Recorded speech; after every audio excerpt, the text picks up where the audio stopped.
Hello friends, today you are welcome to Misra Sir class of history and the topic for today is the first war of independence for class 10. This is one of the most important topic of history for the ICSE students for class 10 and this is very interesting also. काफ़ी अच्छा chapter है, काफ़ी important chapter है और काफ़ी interesting भी है।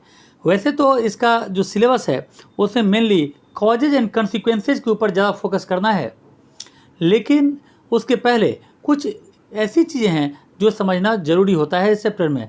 इसीलिए पहले हम देखते हैं कि ये जो फर्स्ट वॉर ऑफ इंडिपेंडेंस जो हमने कहा, तो इसको कई लोग रिवोल्ट ऑफ 1857 भी कहते हैं। तो दो तरह की धारणा है। एक तरह के हैं वो लोग जो इसको रिवोल्ट कहते हैं और एक तरफ वो लोग हैं जो इसको फर्स्ट वॉर ऑफ इंडिपेंडेंस कहते हैं।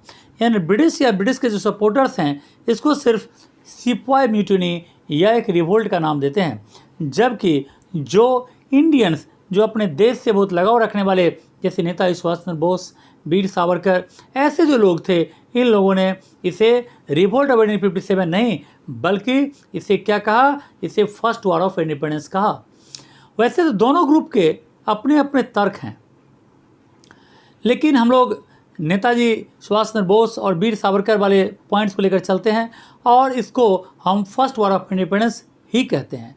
और इसके पीछे मेरा तर्क ये है कि इसको फर्स्ट वॉर ऑफ इंडिपेंडेंस इसलिए कहा जाए रिवोल्ट ऑफ 1857 को, क्योंकि इसमें almost all types of people participate किए थे, चाहे वो पीजेंट्स हों, चाहे वो वर्कर्स हों, चाहे वो लॉयर्स हों, चाहे वो सोल्जर्स हों, हर तरह के लोग इसमें पार्टिसिपेट किया था। So almost all the population, all types of people were participated. तो इसलिए हम इसे फर्स्ट वॉर ऑफ इंडिपेंडेंस, चूँकि अंग्रेज़ों के खिलाफ ये गुस्सा था जिसके कारण ये रिवोल्ट हुआ था, तो इसे एक इंडिपेंडेंस वार के रूप में देखना सही है। हम लोग चलते हैं यहाँ पर, ये तो हो गया इसका इंट्रोडक्टरी पार्ट। हम लोग यहाँ पर चलते हैं इसके कॉजेज़ के बारे में। वैसे जैसे मालूम होना चाहिए कि कोई भी रिवोल्ट या कोई भी वार, कोई भी झगड़ा एक दिन में नहीं होता, वो कई दिनों से चलता आ रहा होता है। कई दिनों से चलते आ रहने के कारण अंदर में भरते एक दिन वो फूट पड़ता है और वो झगड़े का रूप ले लेता है। तो फर्स्ट वॉर ऑफ इंडिपेंडेंस यानी रिवोल्ट ऑफ 1857 ये भी कई वर्षों के जमा हुए उन गुस्से का एक परिणाम था। जो इंडियंस के मन में अंग्रेज़ों के प्रति जो गुस्सा था, कई वर्षों से भरते वो एक दिन फूट पड़ा, सिपाही म्यूटिनी के रूप में, यानी सैनिक विद्रोह के रूप में एक दिन फूट पड़ा। तो देखते हैं यहाँ पर कौन कौन सा कॉज है। यहाँ पर मेनली जो इसका political cause, social and religious cause, economic cause, military cause, immediate cause, ये सारे कॉजेज़ हैं जो हम लोग यहाँ पर देखेंगे एक एक पार्ट को। सबसे पहले हम यहाँ पर इसके कॉज पर आते हैं और इसका पहला कॉज है पॉलिटिकल कॉज। पॉलिटिकल कॉज में आमतौर पर 3-4 पॉइंट हमें याद रखना है, क्योंकि एग्जाम में कभी भी क्वेश्चन ऐसे नहीं पूछता है कि what were the causes of revolt 1857। वहाँ पर अलग अलग कॉज पर अलग अलग क्वेश्चन रहता है, इसलिए स्टूडेंट्स को ये तैयार करना होगा अलग अलग कॉज पर अलग अलग क्वेश्चन। तो और हर एक के लिए 3-4 कॉज लर्न रखना जरूरी है। सबसे पहले मैं पॉलिटिकल कॉज की बात करता हूँ। तो पॉलिटिकल कॉज में मैं यहाँ पर 4 पॉइंट बताने जा रहा हूँ कि पॉलिटिकल कॉज क्या था। 1857 रिवोल्ट का पॉलिटिकल कॉज क्या था, लोग क्यों खपाते। तो पॉलिटिकल का मतलब पहले के ज़माने में, उस ज़माने में आजकल के पॉलिटिक्स की तरह नहीं, राजा महाराजा लोग ही होते थे, क्योंकि पॉलिटिक्स राजा महाराजा लोग ही करते थे। कॉमन पीपल तो पॉलिटिक्स करती नहीं थी आज के तरह से, डेमोक्रेसी तो थी नहीं वहाँ पर, तो कॉमन पीपल का कोई रोल ही नहीं था खास। तो वहाँ पर पॉलिटिकल कॉज में था राजा महाराजा का डिससेटिस्फेक्शन। अब सवाल उठता है, एक एक पॉइंट को लेंगे। सबसे पहले यहाँ पर ये देखेंगे कि ब्रिटिश ने एक पॉलिसी लाई थी जिसका नाम था डॉक्ट्रिन ऑफ लैप्स। पहला कॉज डॉक्ट्रिन ऑफ लैप्स, अलग से भी क्वेश्चन आता है डॉक्ट्रिन ऑफ लैप्स पर। तो डॉक्ट्रिन ऑफ लैप्स क्या है?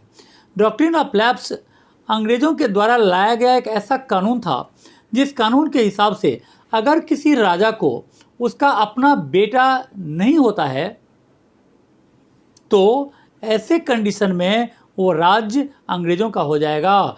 यानी अंग्रेज़ किसी गोद लिए हुए बच्चे को, अगर राजा किसी के बच्चे को गोद ले लेता है तो उस गोद लिए हुए बच्चे को अंग्रेज़ जो है वो राजा नहीं मानेगा।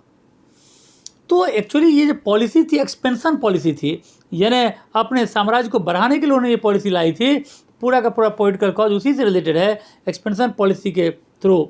या ऐसे भी क्वेश्चन आता है कि अपने टेरिटरी को एक्सपेंड करने के लिए उसने क्या सब किया, तो ये भी इसका वहाँ क्वेश्चन पूछा जा सकता है।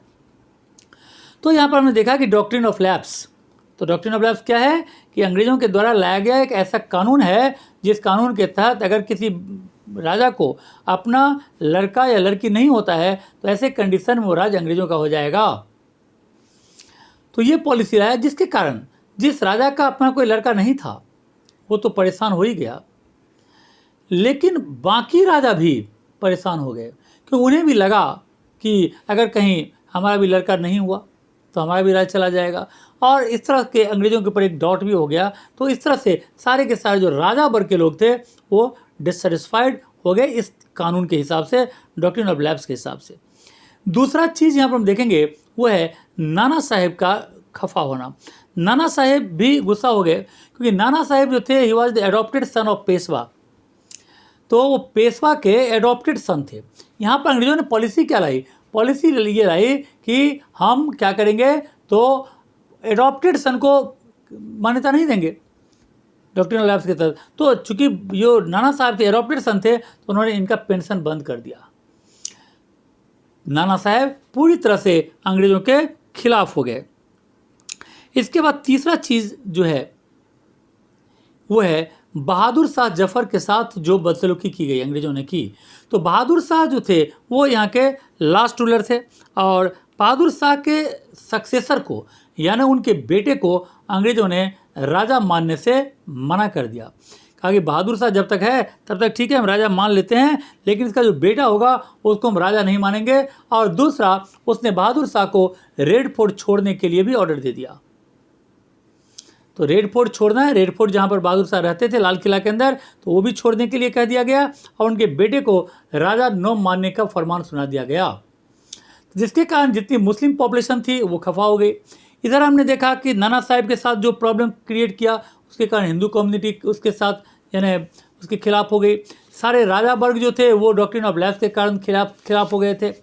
और इसके अलावा एक और पॉइंट यहाँ पर कह दें, और वो एक और पॉलिसी लेकर आता था, और उस पॉलिसी का नाम था यानी मिसरूल पॉलिसी।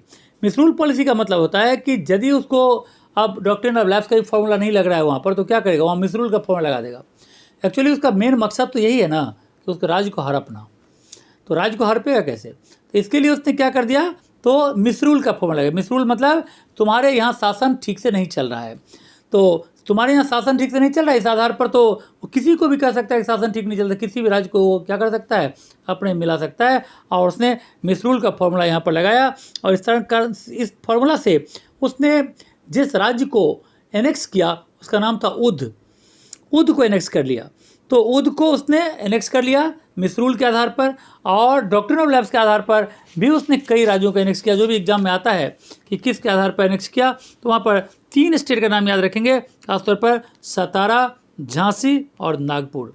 सतारा, झांसी और नागपुर, ये तीनों स्टेट को डॉक्ट्रिन ऑफ लैप्स के तहत एनेक्स किया, उध को मिसरूल के आधार पर एनेक्स किया।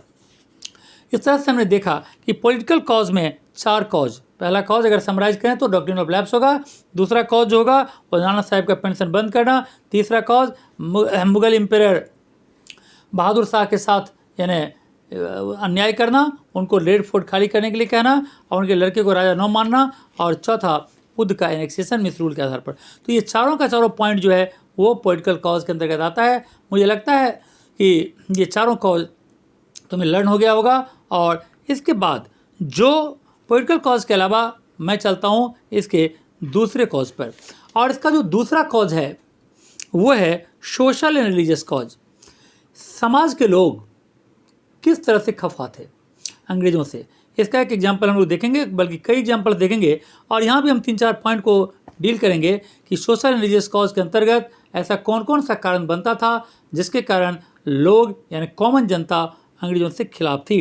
तो सबसे पहले हम लोग ये कह सकते हैं कि Hindu law of property, Hindu law of property में ये था कि पहले किसी लड़की को अपने फादर की संपत्ति में कोई अधिकार नहीं होता था, लेकिन इसके through Hindu law of property के हिसाब से फादर की संपत्ति में लड़कियों का भी अधिकार माना गया।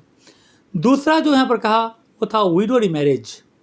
तो विडो रीमैरिज और तीसरा सती सिस्टम, ये दोनों एक इस तरह का कानून था जो समाज में पूरी तरह से लोगों के सिस्टम में बस गया था। विडो की रीमैरी नहीं होगी, यानी एक विडो दोबारा शादी नहीं कर सकती। और सती सिस्टम के तहत जिस लेडी का हस्बैंड मर जाता था, उस लेडी को अपने हस्बैंड के चिता में जिंदा जल जाना पड़ता था, कूद कर अपनी जान देनी पड़ती थी। सती सिस्टम बहुत ही क्रूएल सिस्टम था सती सिस्टम। इस पर उसने बैन लगाया, अच्छी बात थी, खराब नहीं थी। विडो रीमैरिज को चालू करवाया, अच्छी चीज़ थी। हिंदू लॉ प्रॉपर्टी भी अच्छी चीज़ थी, सब अच्छा चीज़ था। लेकिन ये चीज़ चूँकि समाज में इतना यानी घर कर बैठा था कि लोगों ने ये समझ लिया कि अंग्रेज हमारे धर्म में दखल दे रहा है, हमारा ये धर्म बन गया है। सती सिस्टम धर्म जैसा हो गया था, विडो रीमैरिज धर्म जैसा, तो हमारे धर्म में ये दखल दे रहा है। इसीलिए कॉमन जनता जो थी वो अंग्रेज़ों के खिलाफ हो गई थी। इसके अलावा 3 पॉइंट तो हो गया। चौथा पॉइंट कह सकते हैं, अंग्रेज भारत को, इंडिया को और इंडिया में रहने वाले लोगों को, खासतौर पर इंडियंस को बहुत ही घटिया नज़र से देखता था। मतलब इंडिया के अंदर जो रीति रिवाज, परंपरा यानी फेस्टिवल्स वगैरह होता था, उस पर लोग हंसते थे, इसका वो मजाक उड़ाते थे। और जितने भी यानी अच्छे से अच्छे काम इंडियंस लोग करते थे, इन अच्छे काम का भी वो क्या करता था, यानी अंग्रेज़ों के द्वारा जो अच्छा अच्छा काम भी हुआ उसको भी लोगों ने विरोध किया। जैसे रेलवे, तो जब रेलवे सरकार ने चालू कराया, सबसे पहले जब रेलवे बनी, मुंबई टू थाने अंग्रेज ने चलाया, तो अभी हम लोगों ने अंग्रेज़ों का विरोध किया था। क्यों अंग्रेज़ों का विरोध किया था? और उसका कारण ये था कि हम लोगों को ऐसा लगा कि जब रेलवे में आदमी क्या करेगा, एक सीट के पास दूसरा बैठेगा, तीसरा एक ही सीट के अगर सट के 4-5 आदमी बैठे, तो इसका मतलब इसमें कौन ब्राह्मण है, कौन मुस्लिम है, कौन हरिजन है, कौन क्षत्रिय है, कौन राजपूत है, तो समझ में नहीं आएगा ना। इसके कारण लोग ये समझ रहे कि जाति पाति को ख़त्म करने के लिए, हमारा धर्म नष्ट करने के लिए अंग्रेज़ों ने रेलवे चलाया है। यहाँ तक कि जब टेलीफोन का खंभा गड़ा तो लोगों ने ये र्यूमर कर दिया कि ये टेलीफोन का खंभा उस आदमी को फांसी झुलाने के लिए गाड़ा जा रहा है जो अंग्रेज़ की बात को नहीं मानेगा। तो हम लोगों ने अंग्रेज़ के अच्छे बातों का भी विरोध किया, अंग्रेज़ ने कुछ अच्छे काम भी जो किए, हम लोगों ने उसका भी विरोध किया। तो लेकिन इसलिए क्या, क्योंकि अंग्रेज़ों के प्रति अविश्वास था, और दूसरा वो चीज़ हमारे सिस्टम में इतना बस गया था कि हमें वो चीज़ मंजूर नहीं था। तो यहाँ पर 3-4 कॉज अगर हम देखें, 4 कॉज, तो पहला होगा यानी हिंदू लॉ प्रॉपर्टी, दूसरा होगा सती सिस्टम का इंट्रोडक्शन, तीसरा होगा सती सिस्टम को बैन करना, फिर होगा विडो रीमैरिज को चालू करना, और इसके अलावा चौथा पॉइंट हम कह सकते हैं यहाँ पर कि यानी रेलवे का विरोध करना। तो ये सारे के सारे जो पॉइंट्स हैं वो हमारे सोशल और रिलीजियस कॉज में आते हैं। इसके अलावा अगर हम देखें तो हम यहाँ पर एक और कॉज को डिस्कस करेंगे, और वो है मिलिट्री कॉज। तो मिलिट्री कॉज क्या है, यानी ये एक्चुअली मिलिट्री रिवोल्ट ही तो था, ये सिपाही रिवोल्ट ही तो था। तो मिलिट्री डिससेटिस्फाइड थी, जो हमारे देश की सेना थी, अंग्रेज़ों के अंडर में काम करती थी, लेकिन डिससेटिस्फाइड थी। उसके डिससेटिस्फैक्शन का यानी मिलिट्री कॉज का क्या कारण था? तो मिलिट्री कॉज में पहला हम लोग ये कारण कह सकते हैं कि जो इंडियन सोल्जर्स थे, उनको अच्छा से अच्छा योग्यता रखने के बावजूद भी अच्छे पोस्ट पर उनका प्रमोशन नहीं होता था। उनको एक लेवल तक ही था, सूबेदार रैंक से ज़्यादा उनका प्रमोशन नहीं था। दूसरा कॉज कह सकते हैं कि अच्छे काम के लिए यानी सेम काम के लिए सेम वेतन नहीं मिलता था। एक अंग्रेज जो काम करता है वही काम अगर इंडियन सोल्जर करता था, दोनों का एक ही जगह पोस्टिंग है, एक ही काम कर रहा है, लेकिन अंग्रेज सोल्जर का पेमेंट ज़्यादा होता था, इंडियन सोल्जर का कम होता था। तो ये भी एक बहुत बड़ा कारण था उनके बीच में डिससेटिस्फैक्शन का। तीसरा बड़ा कारण उनके बीच में ये था कि उसी बीच में वहाँ पर एक यानी ये कह सकते हैं कि जनरल सर्विस इनलिस्टमेंट एक्ट, अंग्रेज ने कानून पास किया जिसका नाम था जनरल सर्विस इनलिस्टमेंट एक्ट। इस कानून के तहत अंग्रेज किसी भी इंडियन सोल्जर को किसी भी जगह पर लड़ने के लिए भेज सकता है। ये इंडियन को मंजूर नहीं था, क्योंकि इंडियन कई जगह पर जाने से बचते थे। किसी दूसरे देश में जाना है, वहाँ पर मछली खाना है, मांस खाना है, ये वेजिटेरियन है तो वहाँ पर चलेगा नहीं, रह नहीं पाएंगे। वहाँ के लोग बीफ खाते हैं, मटन खाते हैं, तो इस तरह से वहाँ पर इनका विरोध उनका था। लेकिन इस कानून के बन जाने के बाद उनको कंपलसरी अंग्रेज जहाँ भी कहेगा उनको पोस्टिंग करेगा, वहाँ पर उनको जाना, वहाँ पर जाना मजबूरी हो गया था। तो ये भी उनके बीच में डिससेटिस्फेक्शन का एक कारण था। तो ये जो चार पांच पॉइंट उन्होंने कहा, तो ये हम लोग यहाँ पर देखेंगे मिलिट्री कॉज के रूप में। कौन कौन सा? सूबेदार से जाएगा प्रमोशन नहीं, एक ही काम के लिए पेमेंट नहीं, तीसरा इंसल्टिंग काम, यानी छोटा छोटा काम, ऐसा घटिया काम जो अंग्रेज नहीं कर पाएगा वो सब काम इंडियन सोल्जर से करवाता था, तो ये भी एक कारण था। और उसको इल ट्रीट करता था, बुरे नज़र से देखता था। और इसके अलावा जनरल सर्विस इंस्ट्रूमेंट एक्ट तो है ही एक बहुत बड़ा कारण। तो ये 4-5 कॉज हमने कहा मिलिट्री कॉज के रूप में। तो इस तरह से हमने देखा इसका 3 कॉज, पहला पॉलिटिकल, फिर सोशल रिलीजियस और तीसरा मिलिट्री कॉज। तो ये सारे के सारे कॉज के अलावा और भी कॉज हैं जो हम यहाँ पर, चूँकि चैप्टर काफ़ी बड़ा है तो एक सेकेंड वीडियो बनाकर हम इसको उसमें डालेंगे, इसके कॉज और कॉन्सिक्वेंसेज को। तो इस वीडियो में हम इतना तक रखेंगे। अगर ये वीडियो तुम्हें अच्छा लगा हो तो ज़रूर इसे लाइक करना, शेयर करना, और अभी तक अगर सब्सक्राइब न किया हो तो ज़रूर सब्सक्राइब कर लेना। So okay, thank you and God bless you.